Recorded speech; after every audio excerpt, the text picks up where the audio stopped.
The honourable member for Calgary Nose Hill. Thank you, Speaker. I was watching a CTV panel, I think it was in February, where there was a panel of journalists, and the host had asked one of the journalists, do you think it was a strategic error the government didn't do more to ramp up domestic manufacturing capacity for COVID-19 vaccines on either the mRNA or adenovirus-based platforms? And the answer was very simple from the journalist. It was yes, absolutely. But that's water under the bridge, and here we are. I think all parliamentarians would share my concern that we don't have adequate vaccine supply in Canada right now. And I mean, like, the government can put forward all sorts of talking points, but the reality is that we don't have adequate supply at this moment. So we have to ask how we move forward. There have been news today that the latest shipment of Moderna is once again delayed, and it may be delayed again next week. And of course, that particular vaccine is very important. It's an mRNA vaccine, given that the government has advised against using the AstraZeneca vaccine under age 55. So, supply is an issue. Also, the Australians today said that they would not be using the AstraZeneca vaccine in their vaccination program against COVID. And the Americans just announced a pause on using the Johnson & Johnson vaccine. At the same time, we've heard reports that the European Union is undertaking potential export restrictions on vaccines, and India may consider the same. And of course, countries around the world are all scrambling to find vaccines, and we in Canada don't have domestic manufacturing capacity at this moment. So it really becomes a question of how do we shore up our ability to procure vaccines from other countries. The government has not been clear on how all of the confluence of all these factors are going to affect Canadian supply in coming weeks. And that really has deadly consequences if there isn't clarity on that. The targets change from week to week. I mean, Moderna today is a perfect example of that.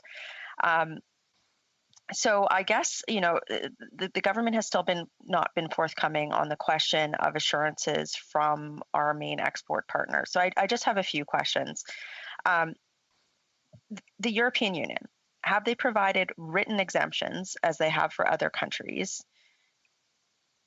to Canada? So a written exemption, not an assurance over the phone, a wink and a nod, that we would be exempt from export restrictions on vaccines.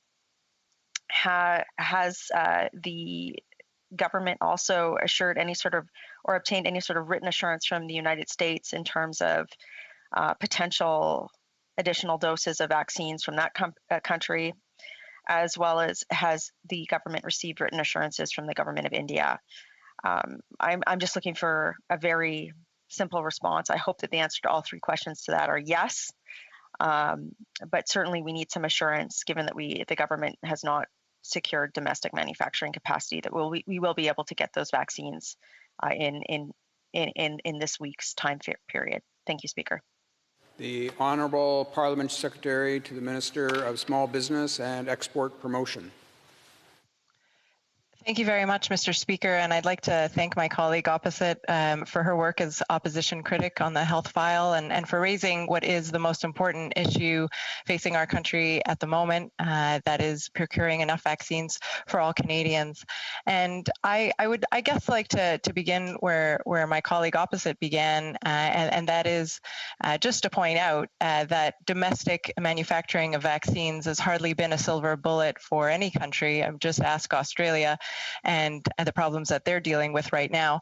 On the specific issue of the Moderna shipment, which was delayed, if my information is correct, it was delayed by about 24 hours, and we did receive 150,000 Moderna vaccines today. And so I would just like to make those 2 points off of the bat. But I think the issue that my colleague opposite is raising more particularly is that with respect to the European Union and where things are at with the export restrictions. And I'm happy to provide some further details with respect to that. Firstly, the question of whether or not Canada has a written exemption is a bit misleading, because the only countries in the world that have been put on an exemption list are low-income countries. There isn't a single high-income country on the planet that has received an exemption. What we have received, and as I've stated several times in the House, and I'm happy to repeat again, are consistent assurances received by both the Prime Minister himself from the President of the European Commission, as well as the Minister of International Trade, who've received several very, very strong assurances from her counterparts in both countries in the EU where we are receiving shipments of vaccines. And I would also like to point out that these are not just verbal assurances that people can set aside. The proof is really in the pudding. I mean, we have received all of the export authorizations that we have ever asked for.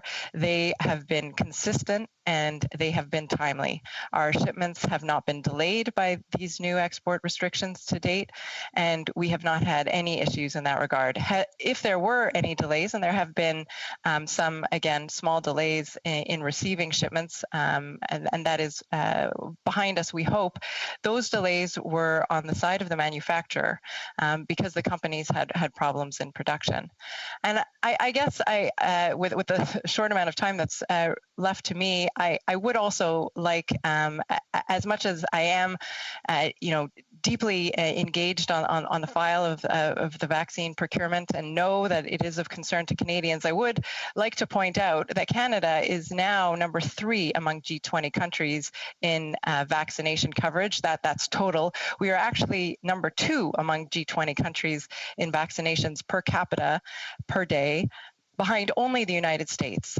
The United States has indeed vaccinated more people than any other country in the entire world, and I know that that's very impressive, and certainly they have had a very strong vaccination rollout campaign, but the reality is, even today, the daily death rate in the United States is still 3 times higher than Canada on a per capita basis. And so, I think we do also need to be very careful in our comparisons.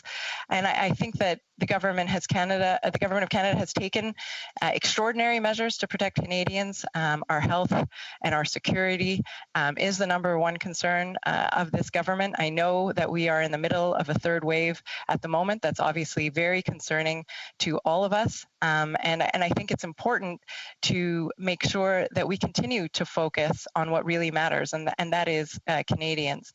I would like to ask my colleague opposite if she has changed her position since seeing, the very disastrous effects of this 3rd wave, and maybe regrets. I think we're the time allocated.